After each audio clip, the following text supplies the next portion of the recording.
Oke, hari ini adalah hari pengukurannya Squash dan Wes. Para gadis-gadis itu dengan putus asa pengen segera lulus kelas tertulisnya, dan sekarang pun akhirnya mereka bisa dengan wajah cerah menunggu kedatangan Squash dan Wes ke asramanya Ehrenfest.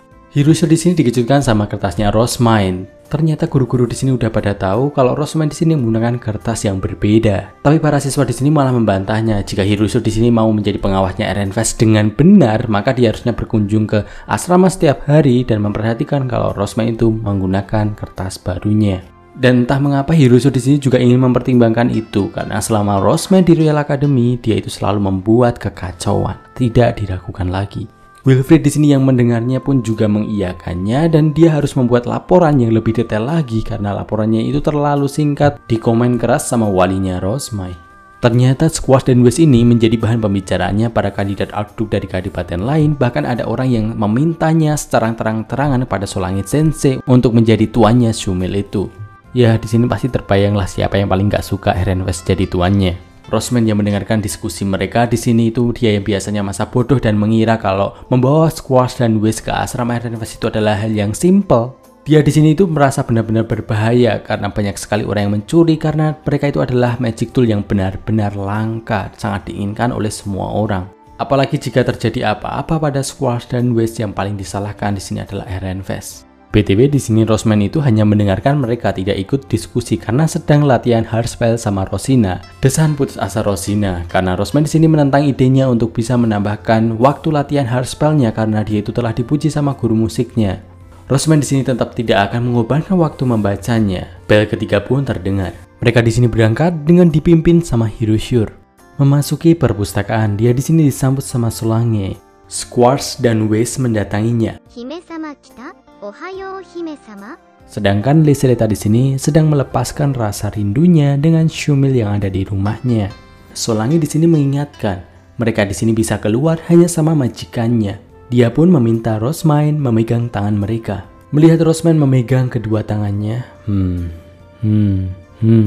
para siswa yang seharusnya di sini melihat Squash dan Wes tentu terkejut melihat Rosmine yang memegangnya. Harusnya di sini mereka yang memegang Shumil ini itu diserang. Menurut info dari Hiroshio, mereka yang memegang awalnya itu akan merasakan kesemutan, seperti kesetrum sengatan kecil. Tapi semakin lama dia memegang, maka akan semakin kuat perlawanannya, yang membuat Rosmine di sini mencurigai kalau Hiroshio ini pernah mencobanya sendiri. Karena banyak sekali kesatria yang mengelilingi Rosmine sampai mereka itu nggak kelihatan, dan Hiroshio yang ada di depan mereka. Orang yang mereka lewati tentu langsung memperhatikan mereka, menjadi pusat perhatian. Tapi ada yang bisa melihat Shumil yang berada di tengahnya Ehrenfest ini. Kenapa Shumil yang ada di perpustakaan bisa dibawa sama Ehrenfest? Padahal dikabarkan kalau mereka yang menyentuh dua Shumil ini akan diledakkan dengan mana? Berbagai pertanyaan itu muncul dan bisik-bisik mulai terjadi. Rosmine di sini benar-benar khawatir kalau di perjalanan terjadi apa-apa, jantungnya berdetak kencang, tapi untungnya dia bisa selamat sampai Ehrenfest tanpa gangguan apapun. Di sini yang boleh memegangnya secara langsung hanya adalah 3 orang, Riarda, Lyseleta, dan Brunhild. Sedangkan gadis yang lain itu sukarela untuk menuliskan ukuran mereka dan menggambarnya. Hiroshio yang ingin menggambarnya ternyata tertahan sama para gadis-gadis ini. Ketika bajunya di sini dilepas, dibandingkan dengan Squash dan Wes yang memakai baju beneran terlihat Shumil berjalan, tapi kali ini lebih tepat disebut sebagai boneka berjalan. Baju Squash dan Wes di sini dibentangkan untuk digambarkan oleh para sarjana karena di sana itu ternyata ada rune-nya juga yang menggambarkannya Harmut dan Filin. Kalau Harmut sendiri kan sudah pernah mengikuti kelas rune juga dan dia mendapatkan nilai yang cukup tinggi. Tapi berbeda dengan Filin, udah lain Nobel, dia baru kelas 1 juga. Baru mulai menggambar langsung dapat kritik dari para sarjana yang lainnya. Rosmine pun meminta Filin untuk menyerahkan tugasnya itu kepada sarjana yang lainnya yang diterima dengan sangat bahagia. Rosmine di sini konsultasi sama Hiroshio tentang pembuatan bajunya nanti. Kan di sini kan bajunya ada perlindungannya juga. Padahal orang biasa nggak mungkin bisa membuat baju yang mengandung mana. Jadi bangsawan di sini juga diperlukan untuk membuat bajunya ini. Para pengantin di sini biasanya itu memberikan jubah yang mengandung mananya yang diberikan kepada pasangannya. Dan itu juga yang membuat para gadis bangsawan itu harusnya bisa menjahit, terutama untuk membuat bajunya Squash dan Wes yang mengandung mana ini. Mengetahui betapa besarnya peran pelatihan pengantin untuk para bangsawan, Rosmine benar-benar merasa tertinggal. Hal itu berlanjut cukup lama sampai melewati siang. Hiroshio pun pertama kali makan siang di situ. Sendokan pertama langsung mengubah ekspresinya. Dia benar-benar tercengang dengan rasa makanan Iron Fist yang lumayan enak. Kapan makanan ini berubah? Sebenarnya makanan Iron Fist ini udah lama rasanya menjadi seperti itu. Tetapi Hiroshige saja di sini yang nggak pernah datang ke asrama Iron Fist, bahkan untuk makan sekalipun. Dia itu benar-benar selalu mendapatkan kritik halus sama para siswa, tetapi Hiroshige benar-benar tak peduli. Mereka di sini melepas bajunya Shumil lagi untuk melanjutkan menggambarnya karena tadi mereka itu memakaikan baju kepada Shumilnya jika ada apa-apa saat mereka makan. Rune pada dadanya Shumil ini gambarnya itu sangat rumit. Harmu di sini yang mendapatkan nilai yang cukup baik dalam kelas Rune aja tak tahu apa-apa tentang gambaran di sana. Dia cuma tahu dua hal kalau majikannya itu harus mempunyai atribut cahaya dan kegelapan. Hiroshige di sini memang lebih tahu daripada Harmu, tetapi dia memang curiga bahwa yang digambarkan itu tidak semua. Ada sesuatu di balik kulitnya yang membuatnya ingin membedahnya. Rosman di sini langsung menahannya dan didukung oleh para gadis yang mengusirnya. Beberapa saat pun selesai. Hiroshige di sini langsung tanpa ragu keluar balik ke kamarnya, yang membuat Rosman ragu bahwa dia tidak mungkin bisa tahan di asrama. Rosman pun memuji Squash dan Whis yang mungkin pengukuran ini bisa cukup melelahkan untuk mereka. Dia pun menyuplai mana lagi dan memegang tangan mereka. Tapi tiba-tiba Angelica masuk. Dia mengingatkan Rosman kalau banyak sekali orang yang bersiap untuk menahan mereka. Dan ekspresi mereka itu terlihat tidak ingin bernegosiasi tapi menggunakan kekerasan. Jadi memperingatkannya untuk bersiap bertarung kapan saja. Gambarnya jadi kayak cool banget. Ekspresi mereka tentu sangat tegang dan Wilfried di sini langsung memerintahkan para pelayannya untuk dibawa sama Rosman dan meminta semua sarjana dan pengawal itu tetap di asrama biar tidak mengganggu perlindungannya Rosman nanti. Kecuali Ryade yang kemungkinan bisa membopong Rosman nantinya. Saat Cornelius yang memimpin mau keluar, Rosman menahannya karena Rosman ingin memberikan support Engrif untuk perang. Para siswa di sini yang belum pernah mendapatkan Engrif tentu nggak tahu bagaimana mereka bereaksi, tetapi Angelica di sini langsung berlutut yang membuat semua orang di situ mengikutinya. Rosman pun mulai mengeluarkan mana biru.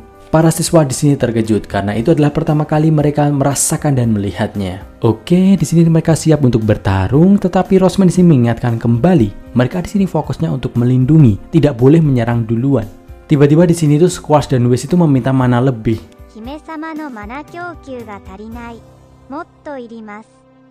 Bukannya di sini Rosman tadi baru aja menyuplainya. Kedua Shumil ini itu menepuk-nepuk pakaiannya bahwa pakaiannya di sini juga butuh mana untuk bertarung, melindungi. Ketika Rosman di sini mulai mewarnai bajunya yang mulai bersinar,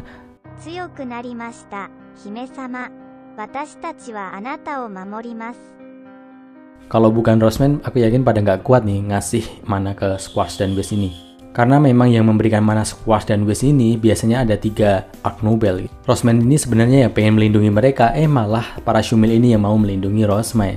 Uniknya di sini gitu Shumilnya itu kayak link sama perasaannya Rosman yang khawatir mau diserang. Para Shumilnya ini langsung memberikan respon untuk melindungi tuannya. Mereka pun keluar asrama. Leonor dan Cornelius berada di paling depan. Mereka kemungkinan yang paling bisa bernegosiasi dengan yang lain atau bisa membuat keputusan yang cepat jika dia diserang.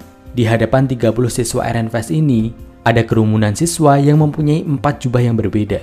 Jadi bukan hanya satu kadipaten. Dan ada 100 orang yang tepat di depannya dengan jubah biru muda.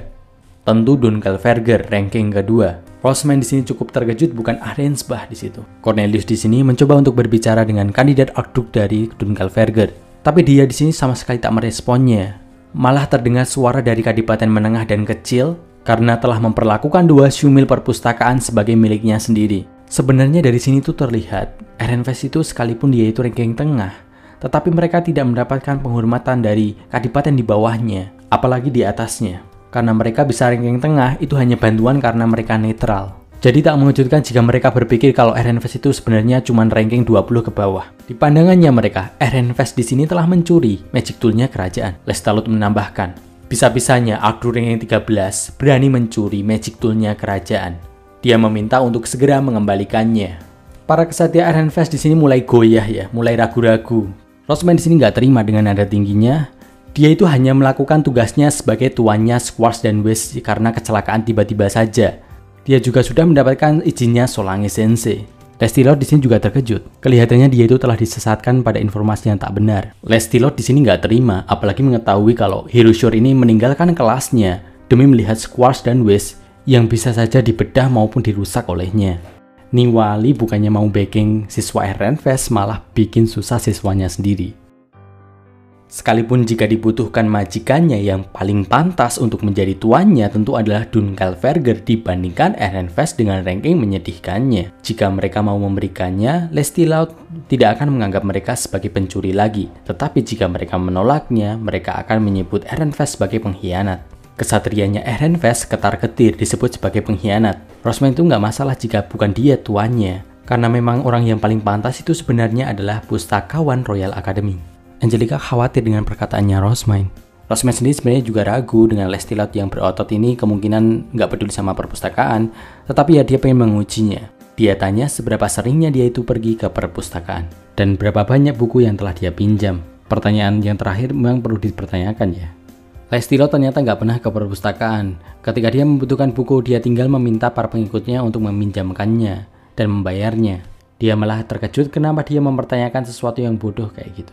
Dengan jawaban itu saja, udah cukup untuk membuat kalau Lesti Laut di sini benar-benar nggak pantas menjadi tuannya Squash dan Wish. Karena tuannya itu harus sering membelai dahinya.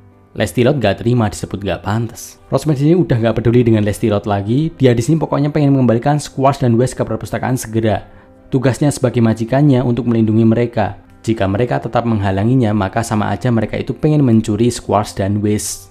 Para penghalanglah di sini yang sebagai pengkhianatnya. Melihat Rosman di sini sama sekali tak bergeming berhadapan dengan kadipaten besar, apalagi yang menyerang itu disebut sebagai pengkhianat, kadipaten menengah dan kecil di sini mulai bubar. Bahkan ada yang meminta pangeran yang menilainya. Lesti Laut yang sudah di puncak kemarahannya, dia sudah nggak bisa menahan dan segera meminta para kesatrianya untuk menangkap Rosman dan Shumil yang membuat para kesatria RNFest di sini langsung bergerak. Cornelius langsung menggunakan perisainya. Sedangkan Angelica dan Traugo di sini membuat jalan. Angelica di sini menggunakan penguat fisiknya yang dipandu sama Stanlook. Dia di sini itu sangat cepat, seolah sudah terbiasa menggunakannya. Sedangkan Riada di sini itu menggendong Rosman yang membuat Shumilnya itu bergelantungan. Jadinya Lato Shumil yang kadang bertubrukan. Ada panah cahaya yang menyerang mereka, yang membuat perisainya RNFest di sini itu nggak cukup untuk menahannya. Sebelum mengenai RNFest di sini itu tiba-tiba ada sebuah ledakan yang tiba-tiba saja panahnya itu udah pada di tanah semuanya. Mata dan kancingnya Squash di sini bersinar. Mereka di sini bisa mengembalikan serangan dengan kuantitas yang banyak kepada musuh kembali. Yang membuat para kesatria di sini tuh terkejut dengan kekuatan magic tool-nya kerajaan ini.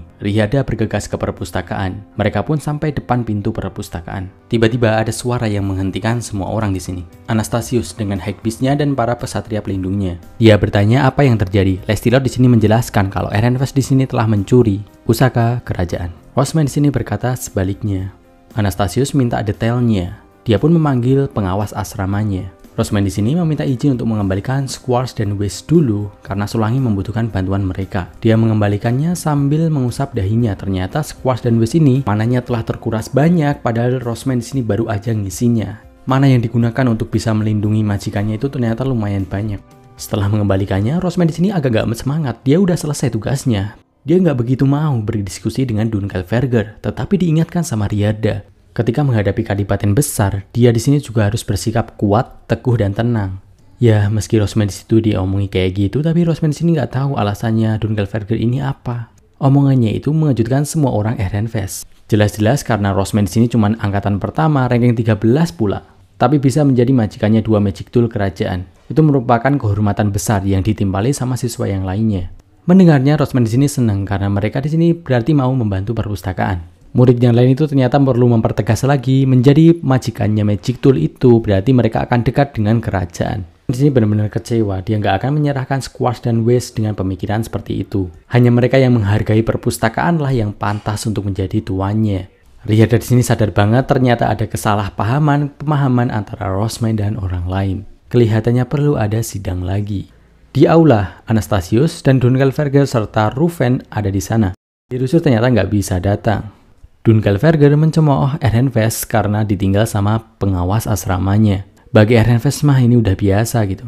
Tapi Anastasius pun meminta untuk menggunakan trik tetap memanggilnya karena dia sangat dibutuhkan dalam diskusi kali ini. Riada menggunakan ordonannya dan Rosman mengatakan kalau dia misalkan nggak datang, maka hak kepemilikannya Squash dan Wish akan diambil dan dia nggak bisa melanjutkan penelitiannya lagi. Dengan sekejap dia pun datang. Diskusi pun dimulai.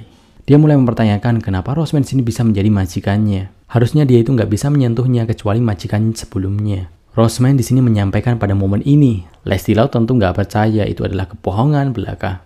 Roseman pun di sini meminta untuk tanyakan Solange Sensei aja, kalau kamu nggak percaya. Roseman di sini nggak pengen menjadikan squash dan whisk itu miliknya, hanya saja dia itu ingin pengganti majikannya mereka itu adalah orang yang pantas. Dibantah sama Lesti Laut diminta diam sama Anastasius. Roseman meminta untuk membalikan Ark Nobel yang pernah bekerja di perpustakaan. Tetapi Anastasius di sini itu tidak mempermasalahkan jika ada majikan sementaranya. Bantah sama Lesti Laut di sini pun meminta untuk Dunkelverker aja yang menjadi majikan sementaranya itu daripada si 13. Roseman di sini nggak setuju jika tuannya itu nggak pernah ke perpustakaan. Setidaknya 3 hari sekali mereka harus ke perpustakaan untuk memberikan mana pada mereka. Ruven di sini tiba-tiba mengusulkan untuk menyelesaikan semua ini dengan Dieter karena mereka yang pantas untuk menjaga pusaka kerajaan adalah orang yang mempunyai kekuatan. Tapi Anastasius menilai itu nanti tidak akan adil karena Dunkelverker di sini yang biasanya memenangkan turnamen antar kadipaten. Dengan berbagai alasannya Ruven ini, Anastasius pun menyetujuinya. Lesti Laut jelas tidak akan membiarkan RNFS menang. Dia sangat yakin akan kemenangannya dan memandang rendah Roseman di sini. Roseman tanpa kata-kata dan hanya membalas tatapannya dengan wajah serius. Cool. Hirushur di sini menyemangati Roseman ya, karena dia tak ingin kehilangan subjek penelitian berharganya. Tapi memang dari awal Roseman di sini nggak pengen kalah. Dia tidak akan membiarkan orang yang nggak peduli sama perpustakaan menjadi majikannya squash dan whisk. Itulah yang membuat pertarungan berikutnya nanti. Roseman, si ranking 13, RNFS versus Lesti Laut, si ranking 2, Dunkelverker. Mungkin cukup itu, terima kasih, sampai jumpa lagi.